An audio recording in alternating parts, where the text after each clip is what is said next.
Assalamualaikum warahmatullahi wabarakatuh. Perkenalkan, nama saya Nadila Ristiono dari Program Studi Pendidikan Matematika Universitas Kuningan.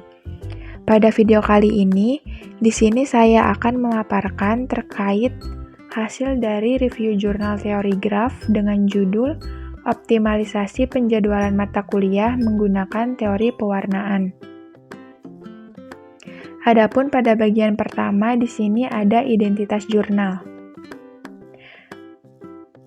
Pada identitas jurnal, di sini terdapat judul jurnal, yaitu Optimalisasi Penjadwalan Mata Kuliah Menggunakan Teori Pewarnaan, di mana jurnal ini ditulis oleh A. Muhajir Nasir, Faisal, dan Dedi Setiawan. Kemudian untuk nama jurnalnya sendiri ada Jurnal Penelitian Matematika dan Pendidikan Matematika. Dan tahun diterbitkannya itu pada tahun 2022 dengan halaman dari 57 sampai 56. Kemudian pada bagian selanjutnya ada pendahuluan. Untuk pendahuluan ini dipaparkan terkait teori graf dan permasalahan-permasalahan dalam kehidupan sehari-hari yang berhubungan dengan teori graf. Langsung saja, di sini teori graf itu adalah salah satu cabang dalam ilmu matematika yang mana banyak diaplikasikan penggunaannya dalam kehidupan sehari-hari. Teori graf ini pertama kali muncul pada tahun 1739 dan diperkenalkan oleh seorang ahli matematika dari Swiss yaitu Leonardo Euler. Pada waktu itu, Leonardo Euler ini berhasil memecahkan permasalahan jembatan Königsberg dengan menggunakan graf. Selain itu, salah satu permasalahan dalam kehidupan sehari-hari yaitu masalah penyusunan jadwal perkuliahan dalam suatu program studi, di mana permasalahan yang sering kali muncul yaitu terjadinya kebentrokan antara mata kuliah, dosen, ruang kuliah, dan slot waktu. Untuk itu, pada penelitian ini, peneliti bermaksud menggunakan metode pewarnaan graf karena penggunaannya lebih sederhana dibandingkan dengan metode lainnya. Selanjutnya ada tujuan penelitian. Adapun tujuan dari penelitian ini sendiri adalah untuk mengoptimalkan penjadwalan mata kuliah menggunakan teori pewarnaan graf. Hal ini didasari karena penyusunan jadwal perkuliahan yang masih kurang efisien di program studi pendidikan matematika FKIP Universitas Maros, di mana masih terdapat kendala kebentrokan dan belum terpenuhinya permintaan dosen untuk tidak dijadwalkan pada saat waktu tertentu. Selanjutnya untuk metode penelitian, di sini metode penelitian yang digunakan ada teori pewarnaan graf. Adapun teori pewarnaan graf itu sendiri merupakan sebuah pemetaan warna pada simpul, sisi, atau wilayah pada graf G, di mana pada pewarnaannya, baik itu simpul, sisi, ataupun wilayah, tidak memiliki warna yang sama, baik itu antara simpul, sisi, ataupun wilayah yang saling bertetangga. Selanjutnya, metode yang kedua yaitu ada algoritma Wedge-Powell, di mana algoritma Wedge-Powell ini merupakan salah satu algoritma dalam sebuah pewarnaan graf yang melakukan pewarnaan berdasarkan derajat tertinggi dari simpulnya dan banyak sisi yang terhubung. Adapun langkah-langkah penggunaannya, yang pertama, urutkan simpul atau sisi dari G dalam derajat yang menurun. Kedua, gunakan satu warna untuk mewarnai simpul atau sisi pertama yang mempunyai derajat tertinggi. Kemudian yang ketiga, warnai simpul atau sisi yang bertetangga dengan simpul atau sisi yang pertama dengan warna yang berbeda. Selanjutnya, yang keempat, mulai lagi dengan sisi atau simpul yang berderajat tinggi lainnya. Dan terakhir, ulangi pemberian warna sampai semua simpul atau sisi terwarnai semuanya. Kemudian ada bagian hasil dan pembahasan. Yang pertama, untuk penelitian ini subjek yang diambil ada 4, yaitu 31 mata kuliah, 14 dosen pengampu, slot waktu, dan 17 ruangan yang tersedia. Adapun untuk penjabarannya ditampilkan pada tabel berikut. Yang pertama ada distribusi mata kuliah semester genap, di mana di sini ada kolom kode MK, mata kuliah, kode dosen, dan nama dosen pengampu mata kuliah. Untuk semesternya yaitu semester genap, yang pertama ada semester 2. Untuk semester 2 ini, seluruh kode mata kuliah dilambangkan dengan huruf A, seperti pada tabel berikut ini. Selanjutnya, untuk semester 4, di sini dilambangkan dengan B untuk kode mata kuliahnya. Dan untuk semester 6, di sini kode mata kuliahnya dilambangkan dengan C. Dan untuk semester 8, di sini dilambangkan dengan huruf D. Kemudian di sini ada mata kuliah pilihan, yang mana dapat diambil oleh mahasiswa yang sedang menempuh semester 4, 6, dan 8. Adapun untuk mata kuliahnya ada program linear, sosiologi pendidikan, telaah matematika SMA, teori graf, filsafat pendidikan matematika, bahasa Arab, dan manajemen pendidikan.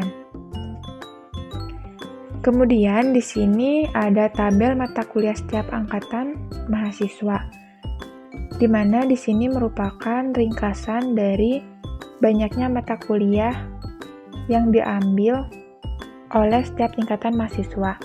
Di sini untuk tingkat 1 itu banyaknya mata kuliah ada 9, untuk tingkat 2 banyaknya mata kuliah ada 9, untuk tingkat 3 banyaknya mata kuliah ada 10, dan untuk tingkat 4 banyaknya mata kuliah yang dapat diambil ada 3. Kemudian di sini ada pendistribusian mata kuliah pada setiap tingkat mahasiswa.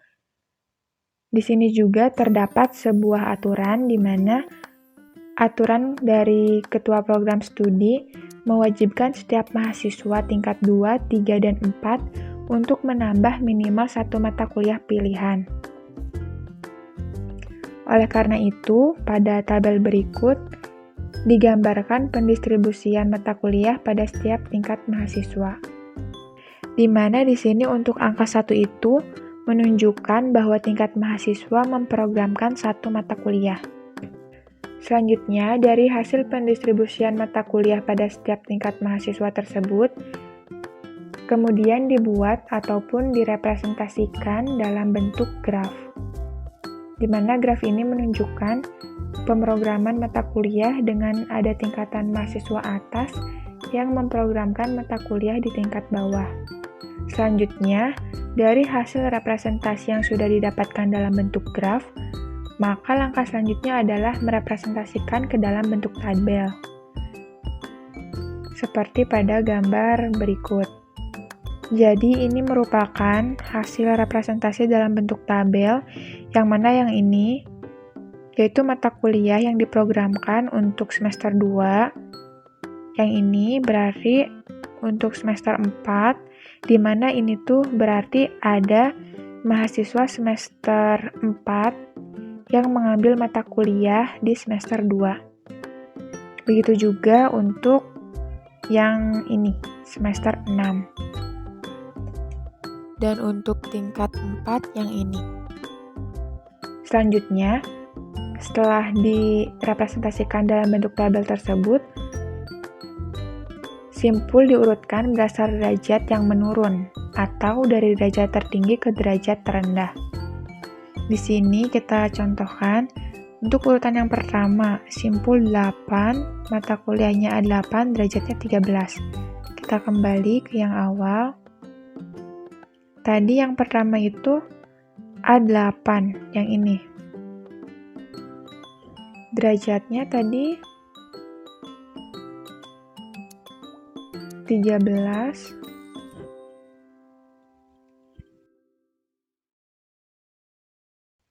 Kita lihat di sini A8.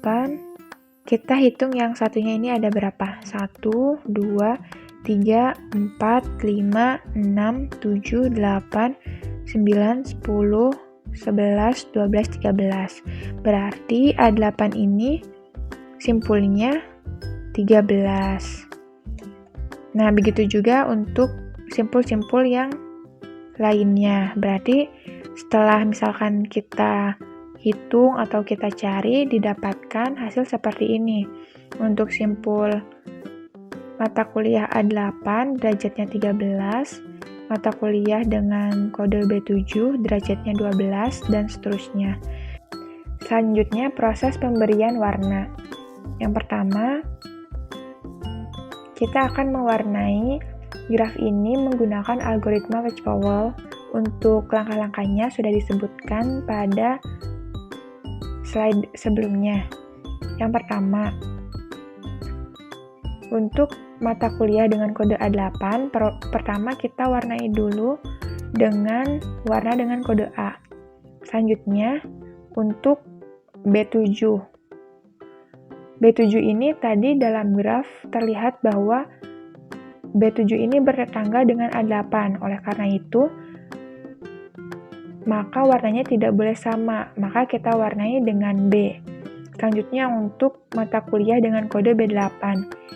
B8 ini, tadi pada graf, B8 ini bertetangga dengan A8 dan B7, maka B8 warnanya tidak boleh sama dengan A8 dan B7. Maka kita warnai dengan warna dengan kode C. Selanjutnya untuk C1.